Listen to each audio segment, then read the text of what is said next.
तो हमारा जो अगला क्वेश्चन है वो है कुछ ऐसा, काफ़ी कंसेप्चुअल क्वेश्चन है हमारा ये, तो बहुत ही ज़्यादा कंसेप्ट्स का यूज़ करते हुए हमें करना होगा इसे। इस क्वेश्चन से हमको एक और सीख मिलेगी कि हमें अपने जो कंसेप्ट हैं उसको बड़ा क्रिस्टल क्लियर रखना है। देखिए, एक ब्लॉक है जो कि ग्राउंड पे रखा हुआ है, इसका वजन है 4 kg। एक ब्लॉक है जो कि जिसका वजन है 2 kg, और दोनों ही ब्लॉक्स एक स्प्रिंग से बंधे हुए हैं, है ना। अगर ये दोनों ब्लॉक स्प्रिंग से बंधे हुए हैं तो ऑब्वियस सी बात है, अगर मैं तुमसे ये बोलूं कि ये इक्विलिब्रियम में है तो इसने कुछ ना कुछ इसको कंप्रेस कर रखा होगा, है ना। तो मेरा सवाल ये है कि अभी ये रेस्ट में है, मैं इसको अभी और कितना नीचे दबाऊं और अपना हाथ हटा लूं ताकि जब ये ऊपर की तरफ वापस जाए या ऑसिलेशन करे तो ये 4 kg का जो ब्लॉक है ये लिफ्ट हो जाए ऊपर की तरफ। मिनिमम मैं इसको कितना कंप्रेस करूं? तो हम इसको एक काम करते हैं, इसको थोड़ा सॉल्व करते हैं ज़रा। इसमें सारी जितने भी कंसेप्ट अप्लाई हो रहे हैं उसको ज़रा अप्लाई करते हैं, है ना। तो सबसे पहली बात तो ये है कि ये जो 2 kg ब्लॉक है ये अभी इक्विलिब्रियम में है। इसका मतलब ये है कि इस पे लगने वाला जो फोर्स है नीचे की तरफ, यानी कि जो 20 न्यूटन जो फोर्स है वो दैट इज इक्वल टू के एक्स स्प्रिंग फोर्स, यानी कि के एक्स इक्वल्स टू 20 न्यूटन। यहाँ से x की वैल्यू आ जाएगी मेरी 5 सेंटीमीटर, और मैंने तुमको दे रखा है k की वैल्यू 4 न्यूटन पर सेंटीमीटर, ठीक है। इसका मतलब ये है कि ये अभी at this point of time ये स्प्रिंग अभी अपने नेचुरल लेंथ से 5 सेंटीमीटर नीचे कंप्रेस्ड है at this point of time. मैं एक बात जानता हूं बहुत अच्छी तरह कि जो स्प्रिंग ब्लॉक सिस्टम होता है वो हमेशा ऑसिलेशन करता है, स्पेशली एसएचएम करता है।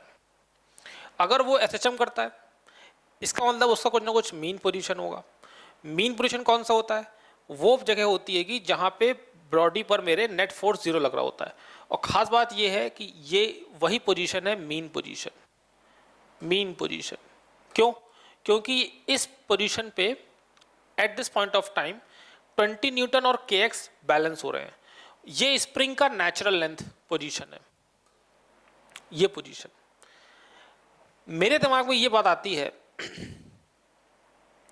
कि अगर मुझे 4 kg ब्लॉक को लिफ्ट करना है तो इसका मतलब ये है कि मुझे इस पे कुछ फोर्स लगाना पड़ेगा। ये है 4 kg, इस पे ऑलरेडी 40 न्यूटन लग रहा है। अगर मुझे इसे उठाना है तो मुझे ऊपर की तरफ 40 न्यूटन लगाना पड़ेगा, और ऊपर की तरफ फोर्स लगाने वाला सिर्फ एक है, वो है स्प्रिंग। और अगर स्प्रिंग अगर फोर्स लगाएगा, मान लेता हूं कि वो के वाई के बराबर है, तो के वाई इक्वल्स टू 40। यहां से वाई की वैल्यू जो आ गई मेरी वो आ गई 10 सेंटीमीटर। और जो ये 10 सेंटीमीटर मेरी आई है इसको खास रूप से कैसा होना पड़ेगा? इसको ऊपर की तरफ लिफ्ट करना है। अगर इसको ऊपर की तरफ लिफ्ट करना है इसका मतलब spring has to be stretched not compressed, यानी कि इसको नेचुरल लेंथ से, इस ब्लॉक को नेचुरल लेंथ से ऊपर जाना होगा। कितना जाना होगा? At least 10 centimetre. अगर ये 10 सेंटीमीटर ऊपर चला गया ये ब्लॉक इस पोजीशन से इस पोजीशन तक अगर आ गया तो मेरी स्प्रिंग जो है 10 सेंटीमीटर स्ट्रेच हो जाएगी। और अगर 10 सेंटीमीटर स्ट्रेच हो जाएगी तो इस नीचे वाले ब्लॉक पे लगने वाला जो फोर्स हैगा वो हो जाएगा 40 न्यूटन। अगली बात, मुझे ऑलरेडी पता है कि ये ब्लॉक एसएचएम करने वाला है। एसएचएम की अपनी मीन पोजीशन होती है, और पार्टिकल हमेशा अपनी मीन पोजीशन से जितना राइट जाता है उतना ही लेफ्ट भी जाता है। दोनों तरफ एम्पलीट्यूड के लेंथ सेम रहता है। इसका क्या मतलब है? इसका मतलब ये है कि अगर ये मीन पोजीशन है और मुझे अगर इसको ऊपर तक पहुंचाना है, कितना? 10 और 5 15 सेंटीमीटर। तो अगर ये ऊपर 15 सेंटीमीटर जाएगा तो इसको नीचे भी 15 सेंटीमीटर तक जाना पड़ेगा। मीन पोजीशन से जितना राइट उतना ही लेफ्ट, जितना ऊपर उतना ही नीचे। तो ये लॉजिक के साथ मुझे एक बात समझ में आई कि मुझे इसको एटलीस्ट अगर 15 सेंटीमीटर कंप्रेस करा दिया तो ये अपनी इस मीन पोजीशन के अबाउट ऑसिलेशन करेगा, ऐसे ऐसे ऐसे ऐसे ऐसे ऐसे। ये जब 15 सेंटीमीटर ऊपर चला जाएगा तो इस पोजीशन पे इस पे लगने वाला नेट फोर्स मैक्सिमम होगा, और इस पोजीशन में आने के बाद ये रेस्ट में आ जाएगा। तो एटलीस्ट आप इसको 15 सेंटीमीटर तक कंप्रेस कर दें तो हमारा अपना काम बन जाएगा, यानी कि हमारा जो ये ब्लॉक है ये लिफ्ट हो जाएगा।